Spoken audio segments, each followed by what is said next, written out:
सबैलाई नमस्कार। म नारद सुवेदी। म अलिकति भगवानको परिचय हजुरहरूलाई दिन चाहन्छु। शास्त्रमा भन्छ भगवान अकर्ता, अभोक्ता, अयोनि, अजन्म, अव्यक्त भनेर एकापट्टि, अर्कोपट्टि भनिन्छ भगवान सर्वव्यापी छ भनेर। वास्तवमा भगवान एकव्यापी हुनुहुन्छ, सर्वव्यापी होइन।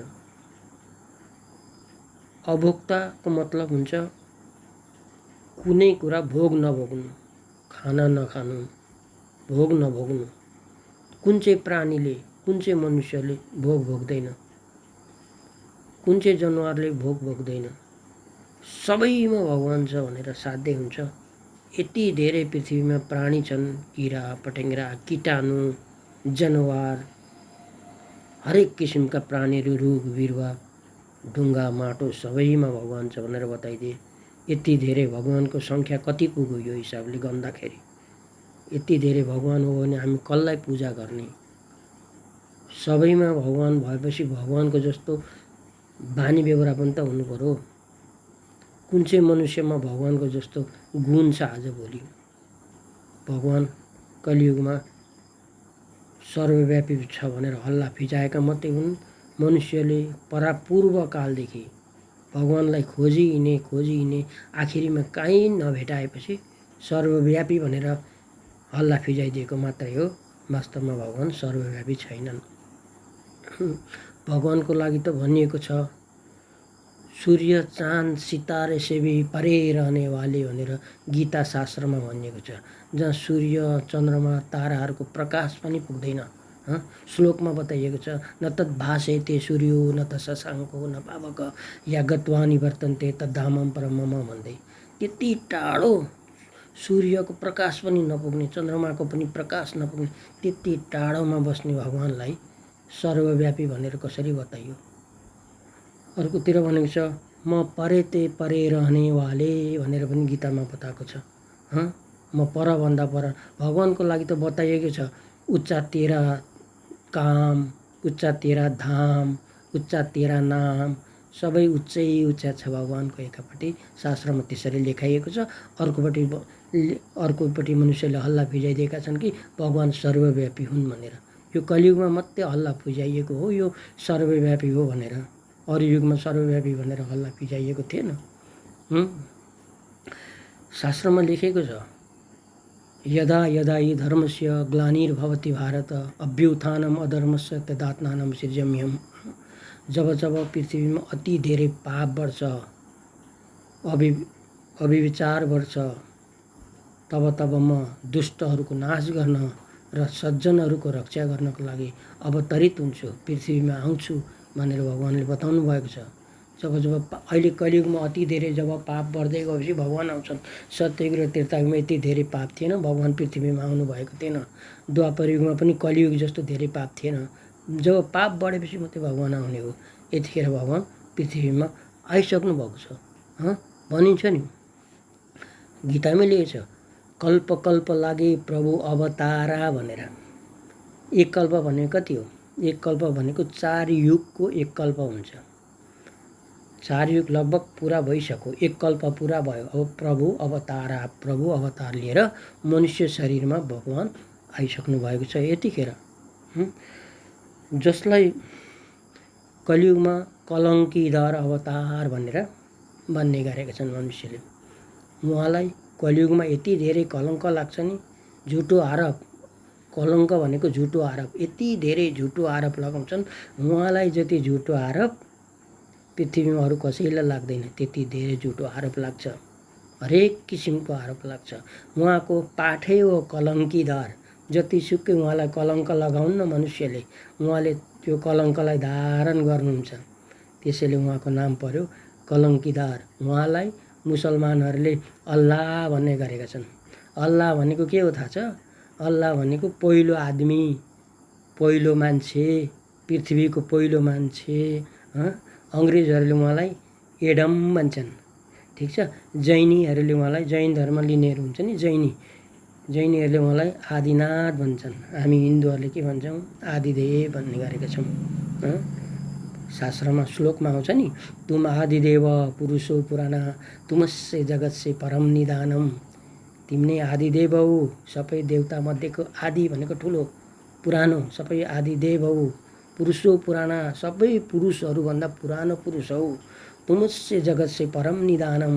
तिमीले नै यो जगतको परम निदान गर्न सक्छौ, तिमीले नै यो कलियुगलाई बदलेर नवयुग सत्ययुग बनाउन सक्छौ भनेर बताइएको छ। त्यो कसको लागि हो? तिनै कलङ्कीधर अवतार लिएर आउने मनुष्य चोलाको लागि नै हो। जस्तो उहाँको जुन शरीर छ, उहाँको शरीरमा कलियुगमा, अरू युगमा होइन, फेरि कलियुगमा मात्रै शिव सुप्रिम सोल, शिव भनिन्छ नि निराकार ज्योति, सदा शिव हरधाङ्गी धारा, माथिको शिव ज्योति, उहाँको चाहिँ कहिले नाम बदलिँदैन। 4 युगमा शिवै नाम रहन्छ। न त्रेतायुगमा उहाँको नाम शिवै थियो, द्वापर युगमा पनि शिवै थियो, कलियुगमा पनि शिवै छ, सत्ययुगमा पनि शिवै हुन्छ। ती को हो भन्दा त्यो चाहिँ निराकार ज्योति हुन्। उनी माथि परमधाम वैकुण्ठ धाम भनिन्छ नि, ब्रह्मलोक भनिन्छ नि, त्यति टाढो परेतै परे रहनेवाला त्यति माथि बस्नुहुन्छ त्यो निराकार ज्योति। यतिखेरको समयमा माथिबाट तल निराकार ज्योति आउनुहुन्छ। त्यस पछाडि अब उहाँलाई मनुष्यले कसैले भोले बाबा भन्छन्, जगदीश्वर भन्छन् होइन, देवादिदेव महादेव भन्छन्, शङ्कर, परमेश्वर, महाकाल, कालों का काल, महाकाल। उहाँको त शास्त्रमा कति नाम छ, कति नाम छ। पद्मनामम सुरेशम विश्वोदारम गगन सदृशम मेघवर्णम शुभाङ्गम भन्दैन, उहाँको पद्मवटा नाम छ शास्त्रमा। मेघ जस्तो संसारमा ज्ञान दिँदै हुनुहुन्छ, संसारको मान्छेलाई ज्ञान बाँड्दै हुनुहुन्छ। यतिखेर उहाँले लक्ष्मीकान्तम, उहाँले शिरमा, आफ्नो शिरमा लक्ष्मीलाई बोक्नु भएको छ। कमलनयनम, कमलको फुलको जस्तो उहाँको आँखा छ। यो गिर्विध्यान गम्यम, उहाँको यो टाउकोमा यति धेरै विद्या छ। के भन्ने, 4 युगको विद्या, अरू कुनै मनुष्यको त्यति धेरै विद्या हुनै सक्दैन। त्यस्तो विद्या उहाँले दिँदै हुनुहुन्छ। त्यो महापुरुष को त? त्यो महापुरुषलाई हजुरहरूले अब चिन्न सक्नु पर्यो। उहाँ त्यही महापुरुष हो जसको शरीरमा शिव सुप्रिम सोल निराकार ज्योति आएर प्रवेश हुन्छ। उहाँको हातमा त्रिशूल देखाइएको छ। उहाँको निधारमा गङ्गा जल झरेको चित्रकारले बनाएका छन्। त्यो गङ्गा जल भनेको पानी, कसैको निधारमा 1 कोरो पानी झरेको झरे गर्दैन। त्यो पानी चित्रकारले त्यो पानी देखाइदियो, वास्तवमा त्यो पानी त्यसरी आएको होइन। ज्ञान संसारभरि उहाँले झार्दै हुनुहुन्छ, ज्ञान बाँड्दै हुनुहुन्छ, आफ्नो निधारमा भएको ज्ञान। गङ्गा जल उहाँले लक्ष्मीलाई टाउकोमा बोक्नु भएको छ। लक्ष्मीलाई त्यसरी टाउकोमा बोकेको चित्रकारले देखाएको मात्रै हो, वास्तवमा लक्ष्मीलाई नै बोकेको चाहिँ होइन। त्यो लक्ष्मीले उहाँलाई जति सहयोग अरू कसैलाई गर्नुभएको छैन। त्यो लक्ष्मी, त्यसैले लक्ष्मीलाई निधारमा उहाँले देखाइएको हो। अब उहाँको टाउकोमा यति धेरै जटा देखाइएको छ। शङ्करको टाउकोमा त्यो धेरै जटा देखाउनु भनेको उहाँको टाउकोमा ज्ञान भरिएको देखाएको हो, ज्ञानले भरिएको। उहाँको शरीरमा 5-5वटा साँप देखाइएको छ। त्यो के हो त? त्यो साँप, वास्तवमा त्यो 5वटा साँप कुनै देवताको होस् चाहे मनुष्यको होस्, कसैको शरीरमा साँपै साँप कसैले राख्दैन। साँप एउटा आफू बसेको ओछ्यान मुनि त साँप छ भने मान्छेको आधी सातो जान्छ। 5-5वटा साँप कसैले शरीरमा बोकेर बस्ने त्यो असम्भव कुरा हो। वास्तवमा त्यो 5वटा साँप भनेको हामी मनुष्यको शरीरमा भएको भनौँ, जस्तो काम, क्रोध, लोभ, मोह, अहङ्कार, यो 5 विकार भनिन्छ। यो 5 विकारलाई उहाँले त्याग्नु सक्नुभयो। 5वटा शरीरमा भएको विकार, आफ्नो शरीरमा भएको विकारलाई त्याग्नु सक्नुभयो हुने एउटै मात्रै मनुष्य चोला छ, जसलाई हामी गीतामा भन्छौँ, तुम आदिदेव पुरुषो पुराना, सबै पुरुषभन्दा पुरानो पुरुष तिमी नै हो, तिमीले नै त्यो काम गर्न सक्छौ।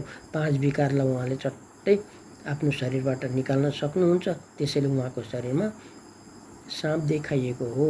उहाँको शरीरमा हातमा डमरू देखाइएको छ। उहाँले यस्तो डमरू बजाउँदै हुनुहुन्छ नि अहिले संसारमा, ज्ञानको डमरू, स्थूल डमरूको कुरा होइन, दुईपट्टि नै फर्काई यता भक्ति मार्गको डमरू, ज्ञान मार्गको डमरू, चारैपट्टि डमरू, ज्ञानै ज्ञान संसारमा बजाउँदै हुन्छ। त्यसैले चित्रकारले उहाँको हातमा डमरू पनि देखाएको छ। अब यतिखेरको समयमा ब्रह्माद्वारा ब्राह्मण धर्मको स्थापना पनि हुँदैछ। शङ्करद्वारा पुरानो दुनियाँको विनाशको काम पनि चल्दैछ। अनि विष्णुद्वारा नयाँ दुनियाँको स्थापना, ब्रह्माद्वारा नयाँ दुनियाँको स्थापना, ब्राह्मण धर्मको स्थापना, विष्णुद्वारा नयाँ दुनियाँको पालना र शङ्करद्वारा पुरानो दुनियाँको विनाशको काम पनि अहिले धमाधम चलिरहेको छ। त्यसैले गर्दाखेरि अब उहाँले बताउँदै हुनुहुन्छ यो कलियुग चाँडै जाँदैछ, नवयुग सत्ययुग चाँडै आउँदैछ। भगवान शिव यतिखेर धरतीमा अवतरित भइसक्नु भएको छ। अब यी सम्पूर्ण कुराहरू हजुरहरूले जान्ने इच्छा हुँदाखेरि हजुरहरूले घरमा बसी आफ्नै मोबाइलमा होस्, इन्टरनेटमा, जेसुकैमा, टिभीमा, रेडियोमा, जेसुकैमा पनि हजुरहरूले आवाज 2018 आध्यात्मिक ज्ञान सर्च गर्नुहोस्। घरमा बसी सबै कल्की भगवानको हो त त्यो चिन्नुहोस्। चाहे कल्की भगवान भन्नुहोस्, चाहे जुनसुकै भगवानको नामले पुकार्नुहोस्, उहाँ नै हो। उहाँ PBK आध्यात्मिक ईश्वरीय विश्वविद्यालयबाट पनि यी सम्पूर्ण कुराहरू हजुरहरूले थाहा पाउन सक्नुहुनेछ। अब भिडियो धेरै लामो हुन्छ होला। भिडियो आजलाई म यतिमै स्थगित गर्दछु। ओम नमः शिवाय।